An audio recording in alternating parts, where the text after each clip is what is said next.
Nós estamos iniciando hoje o estudo do capítulo 3 de Romanos e nós vamos fracionar esse capítulo devido à quantidade realmente de informação que está contida neste capítulo. Não é um capítulo tão curto nem tão longo, mas devido à quantidade de informação, nós vamos precisar dividir o capítulo, dividir o estudo.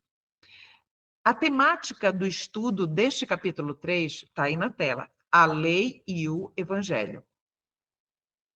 E nós vamos entender um pouco mais a respeito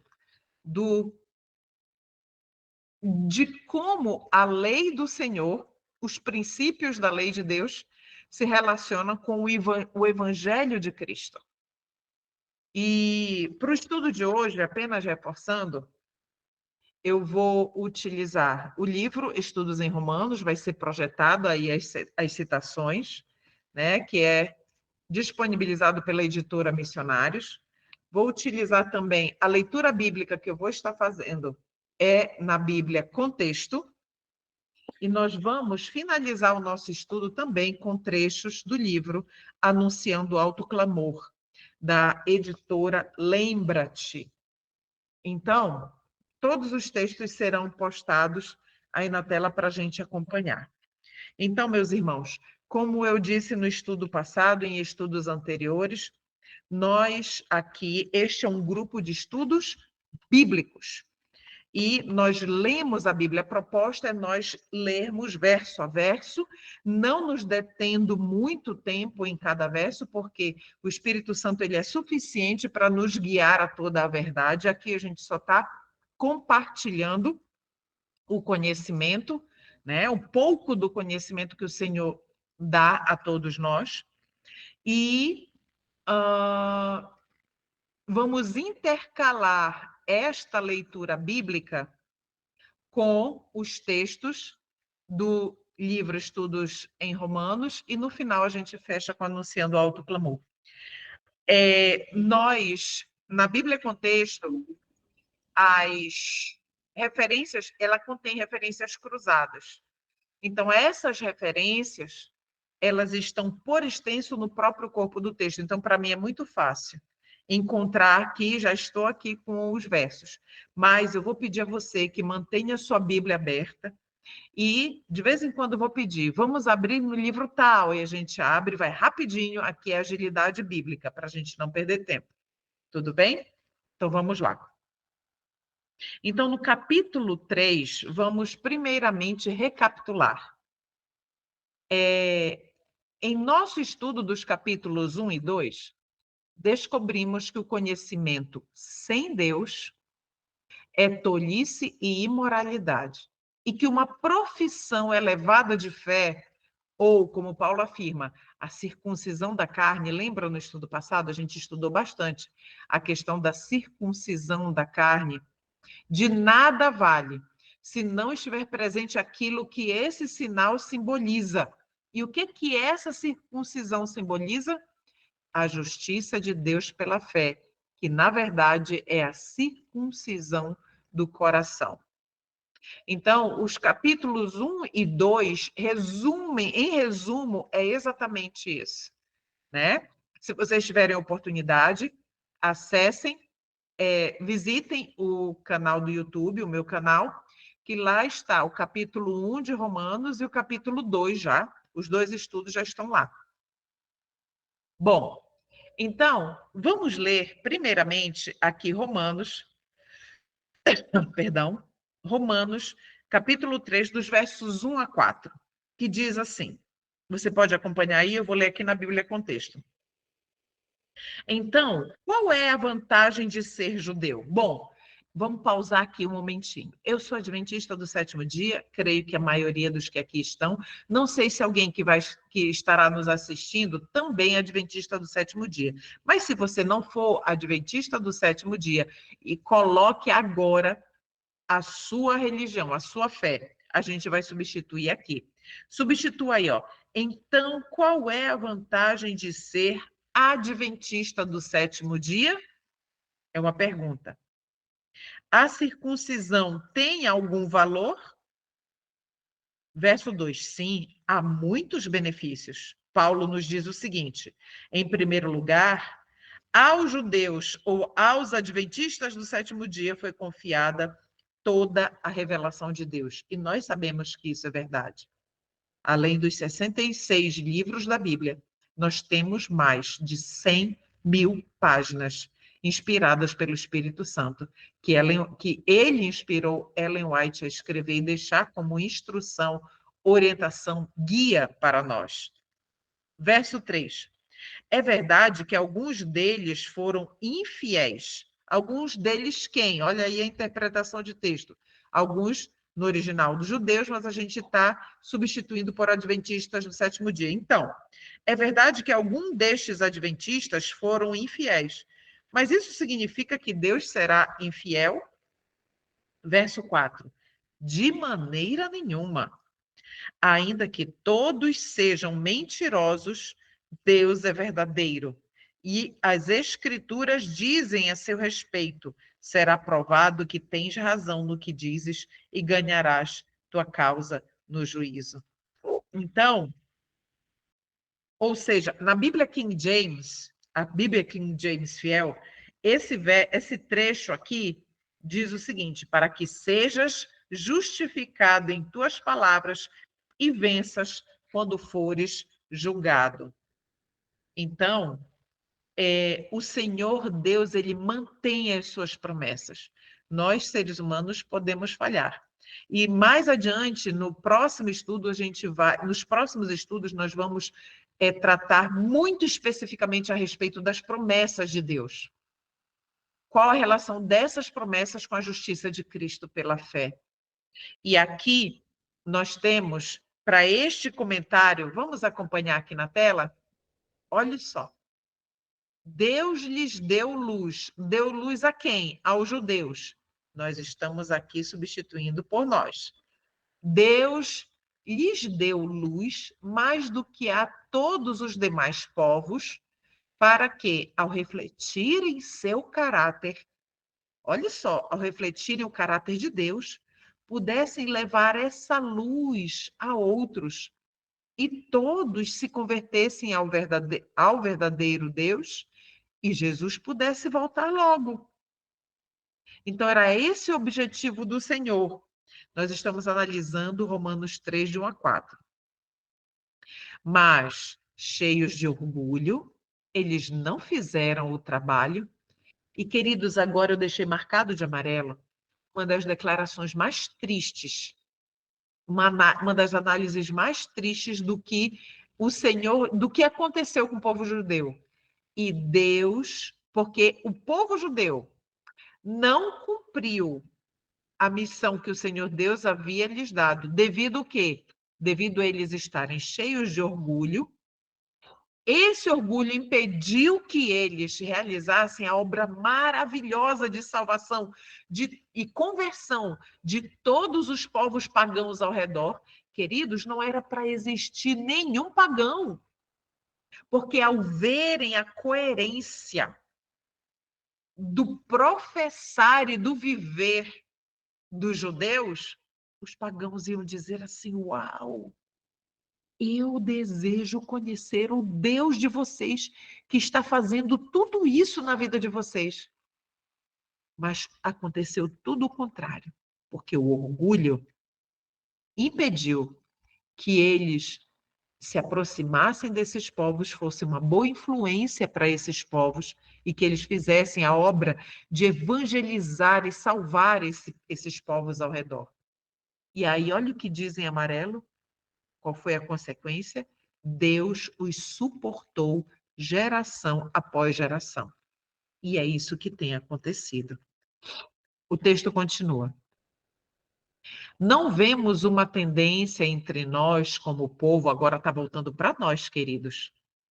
Não vemos uma tendência entre nós, como povo, de nos orgulharmos da luz que possuímos e de sentir que o Senhor deve ter consideração especial por nós, como povo adventista do sétimo dia? Mas ele nos deu a luz apenas para que possamos levá-las aos outros. Eu vou pausar bem aqui. Mas só nós podemos.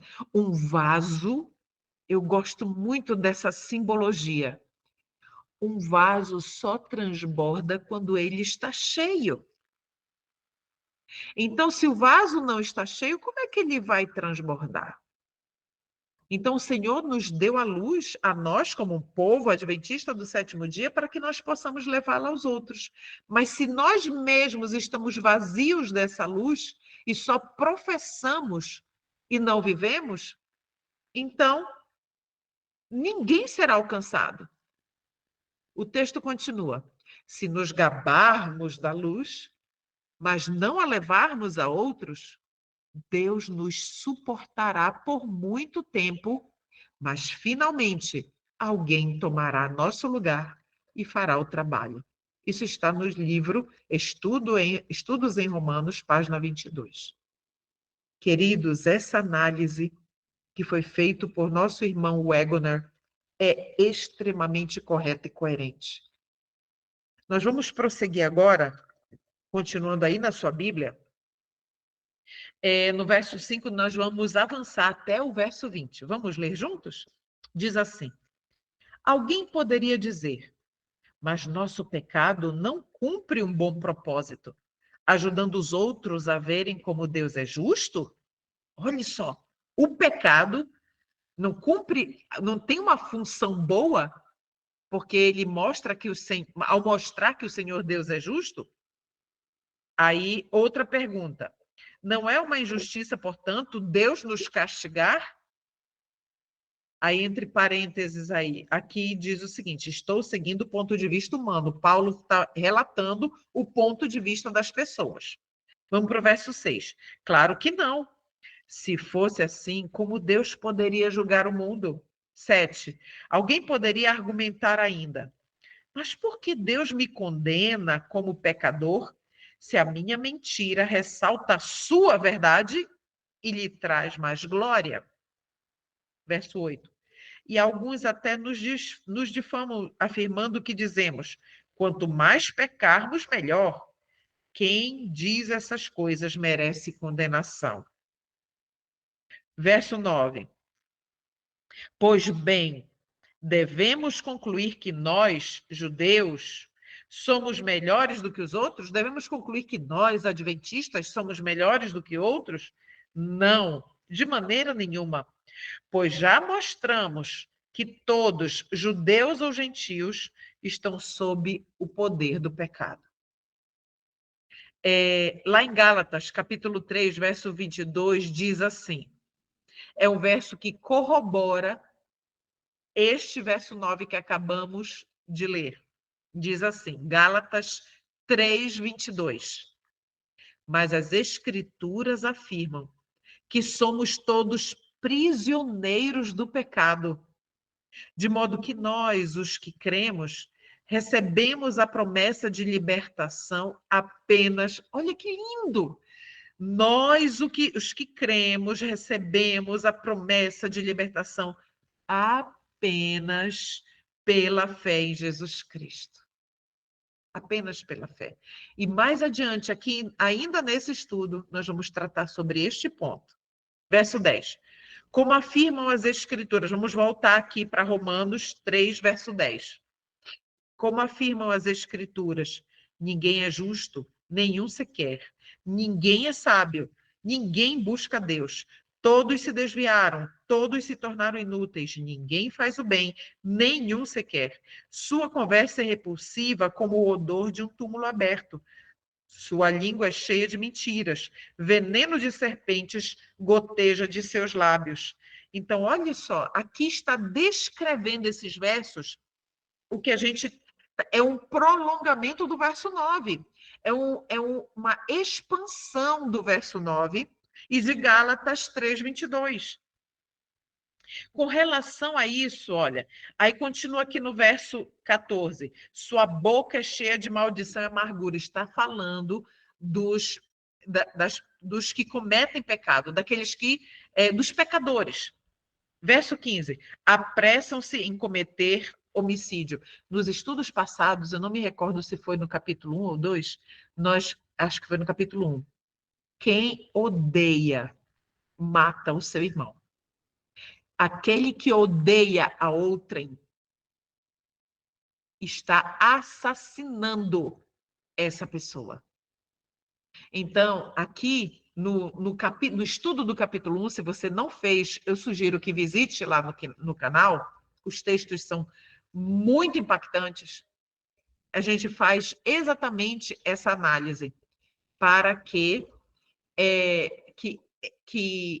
ampliar a letra da lei, a letra dos 10 mandamentos, assim como o Senhor Jesus Cristo fez com relação ao adultério. Lembram na Bíblia? Pois bem, agora olhe com relação a essa expansão do verso 9 de Romanos 3, olha o que diz lá em Provérbios, capítulo 1, verso 16, diz assim: eles correm para fazer o mal, apressam-se em derramar sangue. Consegue perceber? A Bíblia ela não se contradiz. Versos no Antigo Testamento confirmando isso que nós estamos lendo, do verso 9 até o verso 15. Vamos avançar para o verso 16. Por onde passam, deixam destruição e sofrimento. Não sabem onde encontrar paz. Queridos, a palavra paz aí só existe paz em Cristo Jesus. Não existe paz em outro lugar. Verso 18, acompanhe aí. Não tem o menor temor de Deus. Está falando destas pessoas que estão sob o poder do pecado. E agora, olha aqui o verso 19 diz assim: é evidente que a lei se aplica àqueles a quem ela foi entregue, pois seu propósito é evitar desculpas e mostrar que todo mundo é culpado diante de Deus, né? Então, nenhum homem na face da terra tem vantagem qualquer sobre qualquer outro homem aos olhos da lei de Deus. Então, diante da lei, todos são iguais, da lei de Deus. Então, nós vamos finalizar aqui essa parte com o verso 20, que diz assim: pois ninguém será declarado justo diante de Deus por fazer o que a lei ordena. Olha só. Então, quer dizer, queridos, no capítulo 1, nós falamos inclusive sobre o legalismo. Então, o que acontece? Nós vamos já entender de forma muito mais clara isso aqui, quando nós analisarmos aquela situação no Sinai, que a lei foi dada, né, aos israelitas, e eles disseram: tudo que o Senhor disser para Moisés, tudo que o Senhor disser, nós vamos fazer. Então, olha o que está dizendo aqui. Pois ninguém será declarado justo diante de Deus por fazer o que a lei ordena. Ué, mas a lei não diz para mim que eu não devo adulterar? Então, Cleuma, eu vou obedecer. Será que essa obediência da Cleuma que o Senhor Deus deseja? Vamos já entender melhor isso. Ponto em seguida, continua. A lei simplesmente mostra quanto somos pecadores. É isso que a lei mostra o que há no mais íntimo do nosso coração. Ela só revela. E a lei, o que a lei faz? O que a lei exige? A lei exige do homem a perfeita justiça. Eu e você, nós somos capazes de dar à lei a perfeita justiça? Pecadores como somos? Não, não é possível. Então, mas mesmo assim, a lei requer perfeita justiça. E somente um viveu vida imaculada e perfeita. E é a vida desse, a obediência dele, a vida dele que a lei requer. Vocês podem virar, por gentileza, rapidamente para Romanos, só algumas folhas para frente. Romanos 10, vamos lá. Romanos 10, versos 2. Romanos 10, versos 2 e 3. Então diz assim, Paulo diz, sei da dedicação deles por Deus, mas é entusiasmo sem entendimento. Verso 3. Pois não entendendo a maneira como Deus declara as pessoas justas, justiça pela fé, diante dele, declara as pessoas justas diante dele, apegam-se ao seu próprio modo de se tornar justos, tentando seguir a lei e recusam a maneira de Deus. Queridos, esse estudo de Romanos, ele é tão precioso. Por quê? Porque ele nos leva a refletir que não é o justo proceder da cleuma que a lei requer, mas requer a maneira de Deus de nos declarar justos. E essa maneira é que nós vivamos a vida de Cristo de tal forma que a lei não nos condena mais por ver Cristo em nós, porque é a obediência de Cristo que ela requer em nós. E nós vamos entender isso melhor. Então, vamos aqui voltar aqui para os nossos textos, já lemos Romanos 3, de 5 a 20, e vamos ver aqui a análise, uma reflexão, que diz assim, a lei exige do homem a perfeita justiça manifestada na vida de Cristo. Nenhum homem jamais viveu como Cristo viveu. Todos são culpados. A perfeição e a majestade da lei levam os pecadores a clamar. O que devemos fazer? Vamos aqui, olha só, essa frase ela é importantíssima. A perfeição e a majestade da lei. Por que perfeição e a majestade da lei? Porque a lei, ela é um reflexo, não. Ela é o caráter de Deus. E o Senhor Deus é perfeito e ele é majestoso. Ele é a majestade do céu. Então, a perfeição e a majestade da lei levam os pecadores a clamar: o que devemos fazer? Esse comentário está ali no Estudos em Romanos, na página 23. Na página 24 de Estudos em Romanos, diz assim: não há um homem na terra que por si só possa praticar uma ação tão pura e livre de egoísmo como se Cristo a tivesse feito. Entende? Não há um homem. Agora tem uma expressão aqui importantíssima. Por si só. Queridos, nós, ao olharmos a lei, é tão fácil obedecer a lei de Deus por nós mesmos. Ah, é para não adulterar? Eu não adultero. Ah, é para não roubar? Eu não roubo. Ah, é para isso? Não, eu obedeço. É isso que está escrito? Eu vou obedecer. É ou não é muito fácil? É muito fácil. Só que não é a nossa obediência que a lei requer. Vamos continuar o texto. Nunca houve um homem melhor do que Paulo. Vamos analisar? Na verdade, é do que Saulo, né? Paulo, quando ele era Saulo. Do que Paulo antes de sua conversão aos olhos humanos. Então, queridos, as balanças humanas são terríveis. Então, nas balanças humanas, Paulo, antes de ser converso, de se converter, não havia homem melhor do que ele. Olha, o texto continua. Se algum homem sem Cristo alguma vez praticou uma boa ação, esse homem foi Paulo. No entanto, ele teve que considerar todas as coisas que tinha como perda para que pudesse ganhar a Cristo. Nós podemos ler brevemente, pode virar rapidinho, rapidinho. Filipenses 3, vamos ler? Filipenses 3, de 4 a 8. Eu não vou projetar. Então, se você está aí com a sua Bíblia, acompanhe aí na sua Bíblia, por gentileza. Filipenses 3, de 4 até o 8, diz assim. Filipenses 3, de 4 a 8, ok. Ainda que se outros pensam ter motivos para confiar nos próprios esforços, Paulo falando, eu teria ainda mais. Ele vai se descrever. Esses são versos bem conhecidos.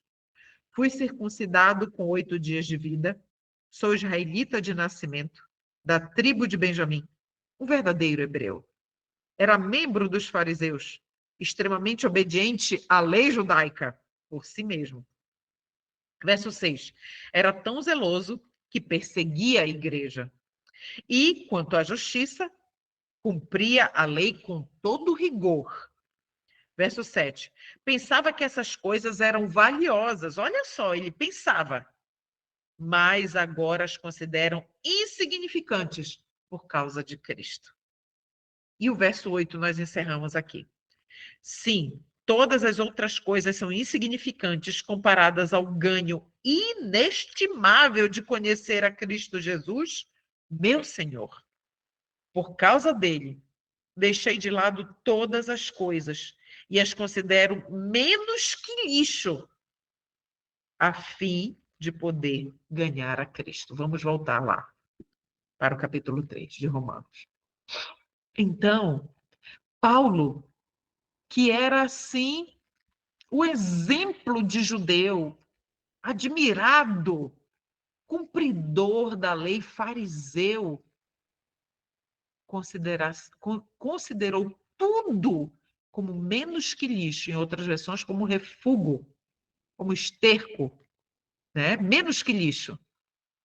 Então, vamos continuar aqui no texto. Se Paulo, antes de encontrar a Cristo, tivesse algo bom em sua natureza, ele poderia ter levado essas coisas consigo, mas ele contou tudo como perda. Vamos avançar. Na página 25, diz para nós lermos Isaías 61:10. Você está aí com a sua Bíblia? Podem abrir, por gentileza, eu vou pegar aqui agora na minha Bíblia Legado. Por quê? Porque a Bíblia Contexto, ela não é completa, ela é em blocos. Então, este bloco que eu estou estudando nela com vocês, são as cartas de Paulo e Apocalipse apenas. Então, vamos aqui, versão King James, Isaías 61:10. Diz assim: Eu me regozijarei grandemente no Senhor. Minha alma está exultante no meu Deus, porque Ele me tem vestido com as vestes de salvação, Ele me tem coberto com manto de justiça. O manto de justiça é dado por Deus, como pela fé. O profeta, agora vamos aqui para o texto. O profeta se alegrou no Senhor, porque Deus o vestiu com as vestes de salvação e o cobriu com o manto de justiça. Não devemos pôr a veste por nós mesmos. Confiemos em Deus para fazer isso. Quando o Senhor nos veste, não é apenas como uma vestimenta externa, mas ele põe a justiça no homem para que ele seja totalmente justo. Tudo isso, a justiça, tudo vem da parte de Deus, completamente da parte de Deus. Então, meus irmãos, eu gostaria, deixa eu ver aqui. Pronto. Eu gostaria que vocês me acompanhassem para nós entendermos, de fato, com mais clareza, tudo isso que nós estamos lendo e refletindo aqui. Nós vamos ler agora um trecho do livro Anunciando Autoclamor, nas páginas 13, 14 e 15. Se você não tem, meus amados irmãos, eu sugiro fortemente que você adquira da editora Lembra-te. Esse O que nós vamos ler vai nos ajudar a entender claramente a questão da obediência. O que tipo de quem é a obediência que a lei requer? E que não é a nossa obediência, né? Então me acompanhem aí. Vamos começar. Quando estamos em Cristo, qual é a bênção? O verso de João 15:5 diz assim: Jesus, eu sou a videira, vós sois as varas. Quem permanece em mim e eu nele, esse dá muito fruto, porque sem mim nada podeis fazer. Sem Jesus, nós nada podemos fazer. Vamos continuar. A lei precisa atuar para me trazer até Jesus Cristo, pois sem ele não faço nada certo. Entende o que a lei faz? Ela me leva a Cristo. Esse é o objetivo da lei, me conduzir a Cristo. O texto continua. Mas agora, quando o mestre escola, você entende essa expressão? Quem é o mestre escola? Em outras traduções da Bíblia tem o aio, um tutor, um ensinador de justiça, que é a lei de Deus. Então, quando você vir mestre escola, então aí está se referindo à lei. Mas agora, quando o mestre escola me trouxe para Jesus e ele passa a habitar em mim, pode haver frutos que satisfaçam a lei. É só quando nós estamos em Cristo que a nossa vida produzirá os frutos que satisfazem a lei. E não são os frutos da minha vontade, da cleuma. São os frutos da vontade de Cristo, da vida de Cristo, que está sendo vivida pela cleuma. Ele diz: sem mim nada podeis fazer. Eu não posso de mim mesmo fazer coisa alguma. Como ouço, assim julgo. É ou não é que é assim que acontece conosco, meus irmãos? Estamos lendo João 5:30. Jesus disse assim: eu não posso de mim mesmo fazer coisa alguma. Como ouço, assim julgo. E o meu juízo, o juízo de Cristo, é justo, porque não procuro a minha vontade, mas a vontade daquele que me enviou. Jesus vivia plenamente a vida de Deus aqui na terra. Ele diz: sem mim, olha o que Jesus diz: sem mim nada podeis fazer. Mas aí também ele diz: eu não posso de mim mesmo fazer coisa alguma. Olha só. Aí, João 14:10 diz assim: não crês tu que eu estou no Pai e que o Pai está em mim? As palavras que eu vos digo, não as digo por mim mesmo, mas o Pai, que permanece em mim, é quem faz as suas obras. Vamos avançar. Jesus Cristo deu-se a si mesmo, colocou-se de lado e se revestiu da humanidade. E de si mesmo, Jesus, revestido da humanidade, nada podia fazer. Aquilo que Jesus fez, que era justiça, não eram as próprias obras de Cristo. Foram as obras do Pai nele. Cristo, revestido da humanidade, praticava, realizava as obras do Pai nele. Jesus diz: sem mim nada podeis fazer, a menos que você habite em mim e eu em você. Você não pode fazer as obras de Deus. Não pode satisfazer a justiça que a lei exige. Então, como é que nós, eu e você, nós poderemos satisfazer a justiça que a lei exige? A partir do momento em que eu e você habitarmos em Cristo e Ele em nós. Vamos continuar a reflexão de anunciando o autoclamor.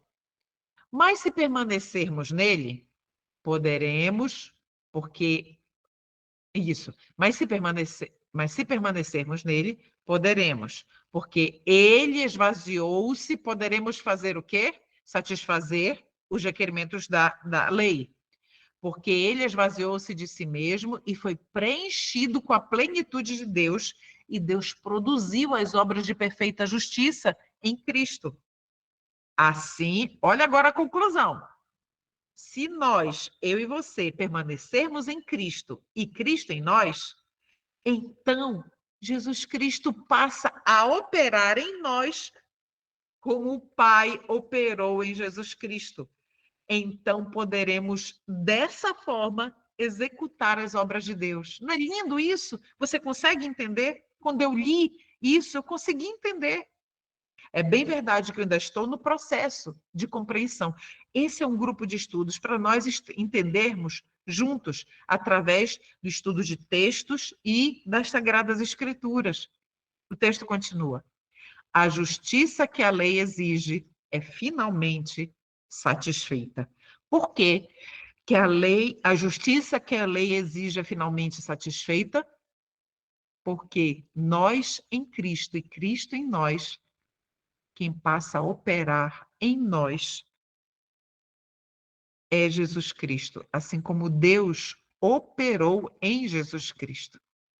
E assim nós vamos poder oferecer à lei a obediência que ela requer, porque não é mais a nossa obediência, é a obediência de Cristo em nós. O texto continua.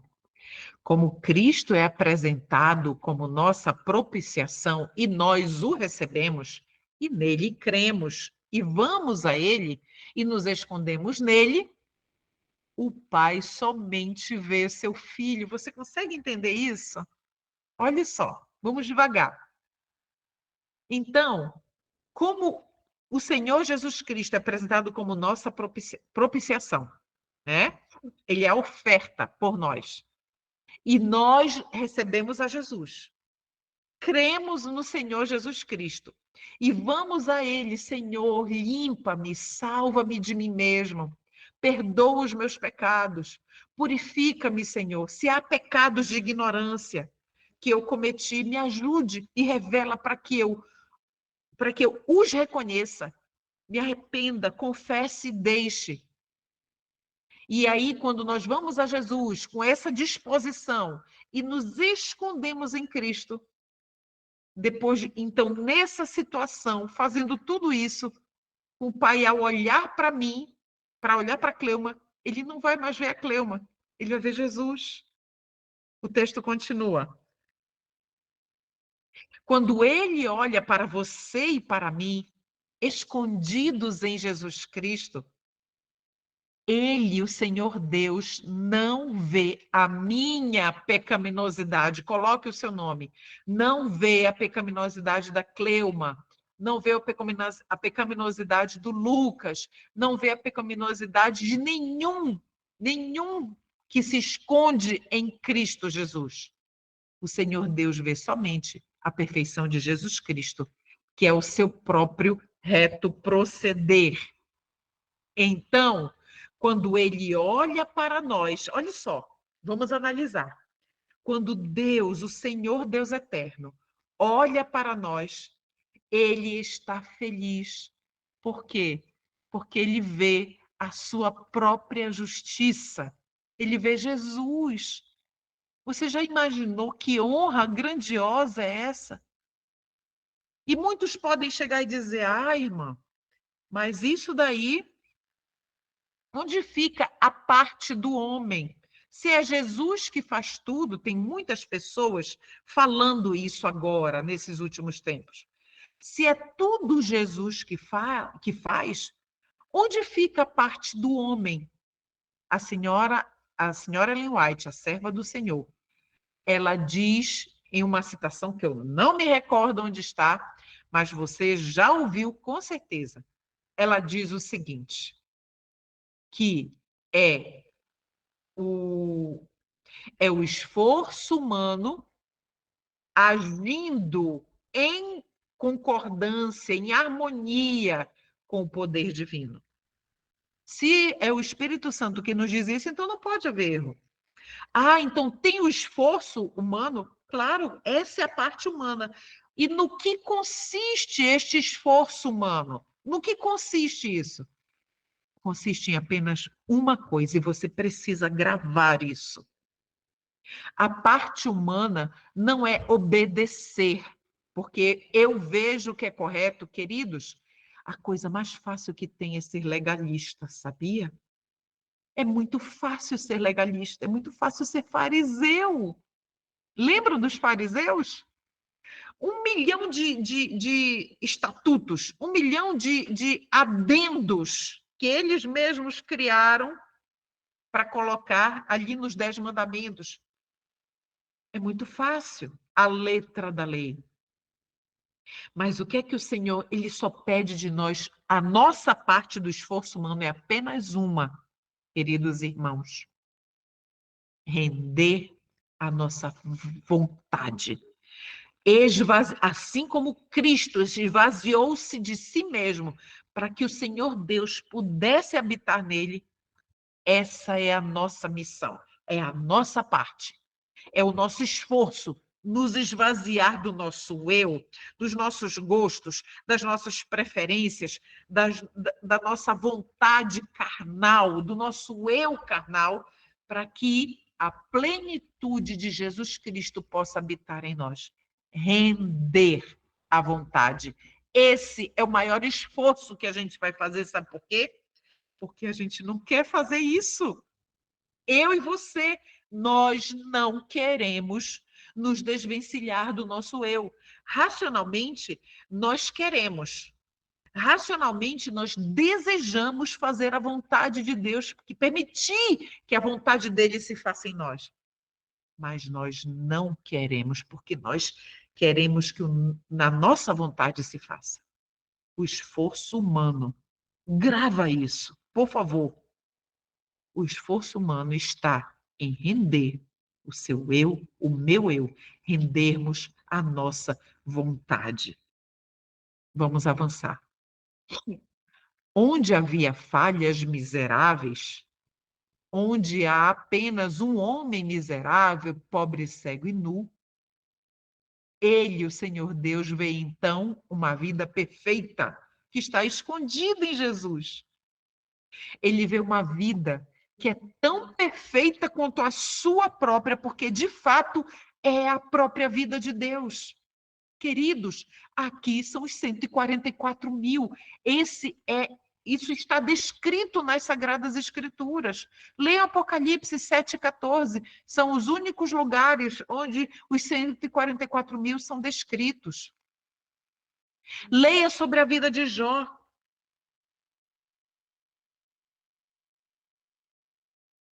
Só um momentinho.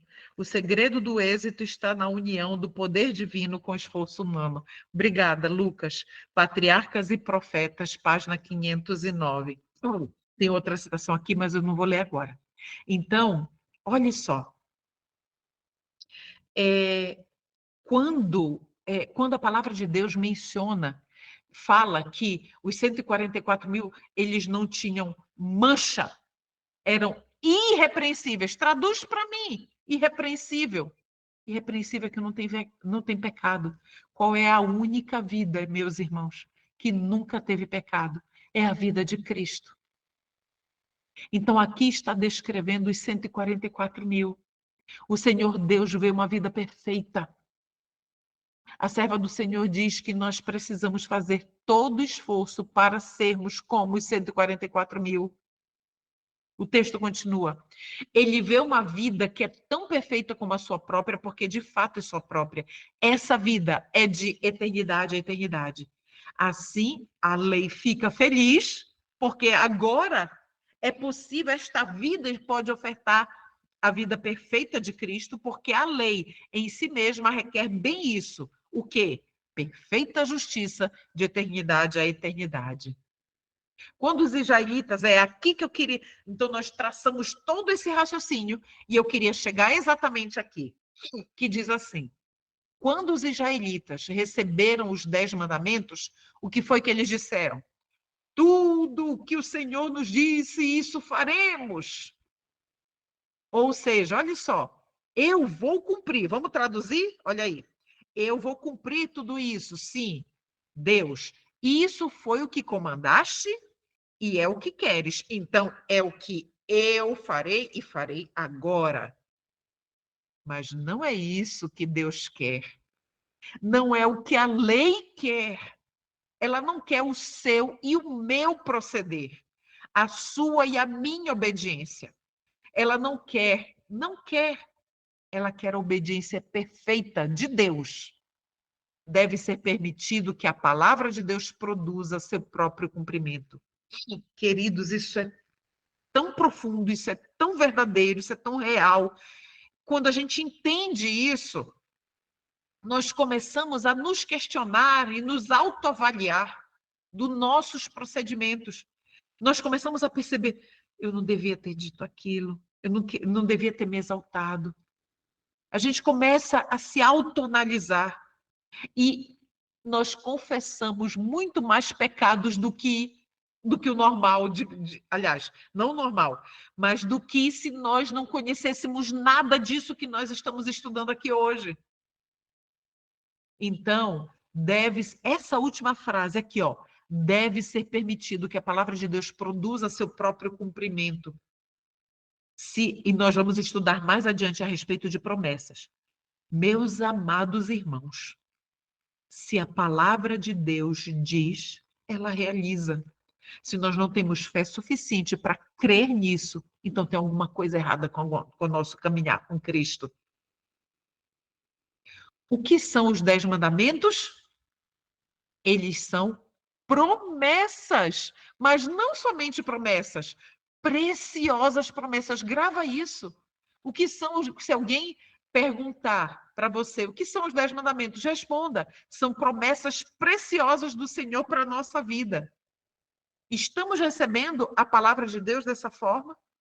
Olhamos para as suas exigências, ou seja, o que nós consideramos que sejam suas exigências, e em nossas mentes, naturalmente, lemos como um requerimento arbitrário. É isso que a gente lê geralmente. Olha, uma mente legalista, uma mente que não tem esse entendimento que nós estamos tendo nesse estudo de Romanos, e agora, que nessa reflexão que nós estamos fazendo hoje. Então, se nós não tivéssemos nada disso, o que a gente analisa? A lei de Deus é: não faça isso, faça isso. Não faça isso, faça isso. São requerimentos arbitrários, são exigências arbitrárias, não é? Só que o Senhor Deus não é, olha o que diz aí o texto. O Senhor Deus não é arbitrário, mas vemos a sua lei, vemos os princípios de uma vida reformada e pensamos que temos que fazer o que está na lei. Não é o que Deus quer. Quando os israelitas estavam ao pé do Monte Sinai, eles não deveriam ter dito: tudo quanto nos disseste, isto faremos. O que é que eles deveriam ter dito? Quando os 10 mandamentos foram dados para eles deveriam ter dito assim: amém, que assim seja. Tua palavra, ó Senhor, se cumpra. Pois tu disseste, olha aí em amarelo, pois tu disseste que ela não voltará vazia, ela por si mesma realizará a obra. Não adulterarás. É uma promessa. Ela vai realizar o que ela promete fazer na minha vida. Não sou eu, Cleuma, eu vou cumprir este mandamento. Não vou adulterar. Não vou roubar. Não vou falar mal do meu irmão. E não é só falar, é pensar. Vamos ampliar a lei? Quando eu penso mal do meu irmão, eu estou transgredindo o mandamento. Jesus pensava mal das pessoas? Não. Então a minha vida tem que se esconder nesse sentido também em Cristo, para que Ele entregue a lei à sua perfeita obediência, porque eu estou escondida nele. Então, meus irmãos queridos, era isso que eu tinha para compartilhar hoje com os meus irmãos. E em termos de reflexão, mas eu vou fechar aqui.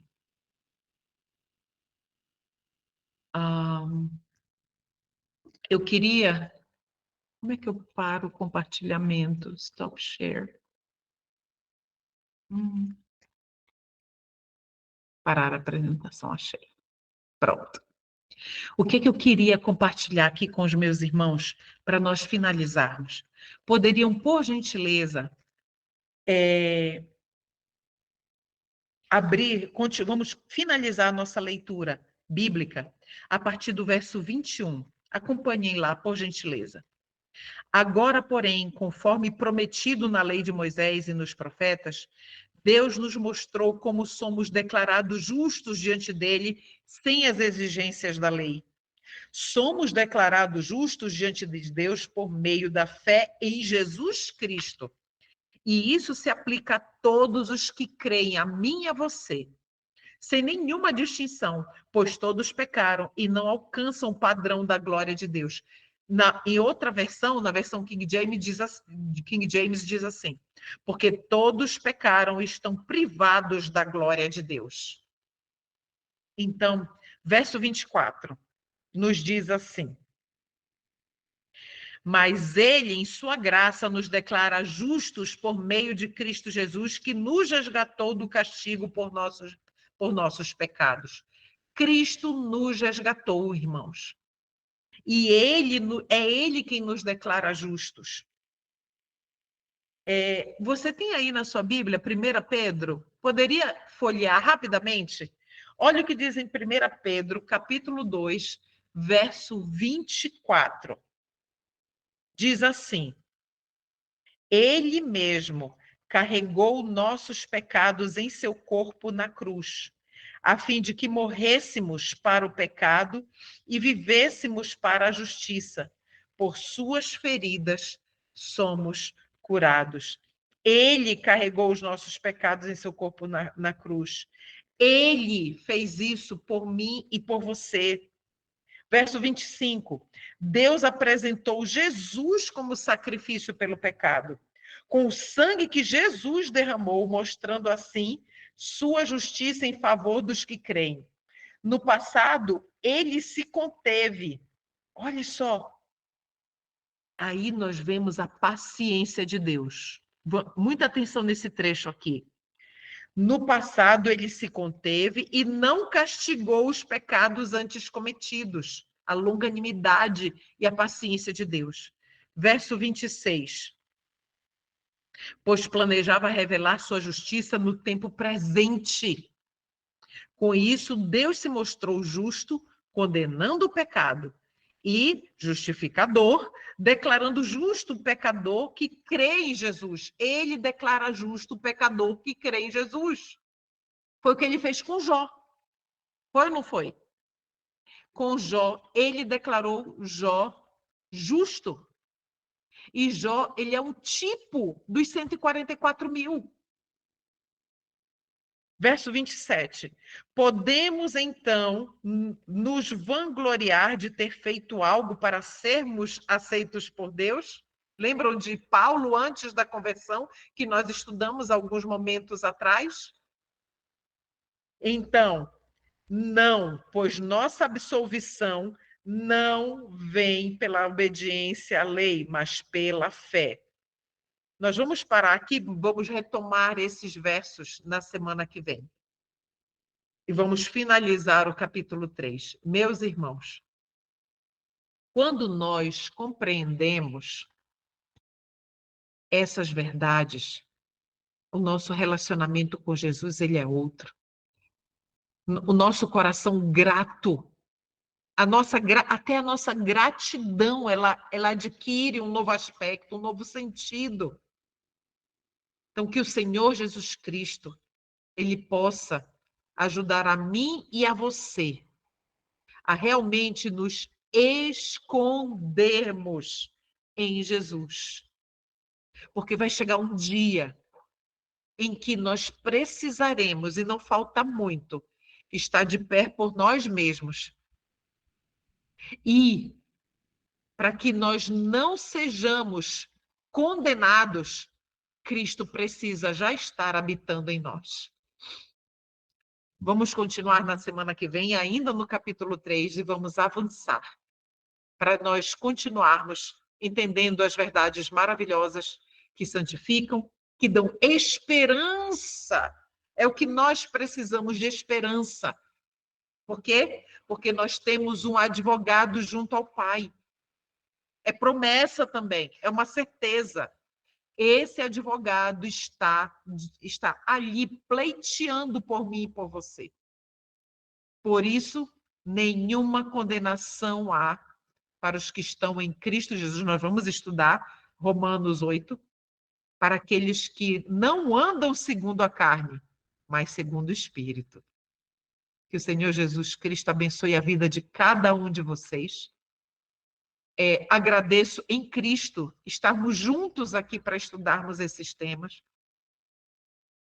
E nós vamos orar juntos agora, para nós podermos encerrar o nosso estudo. Vamos orar? Senhor nosso Deus, como o Senhor é bom para nós.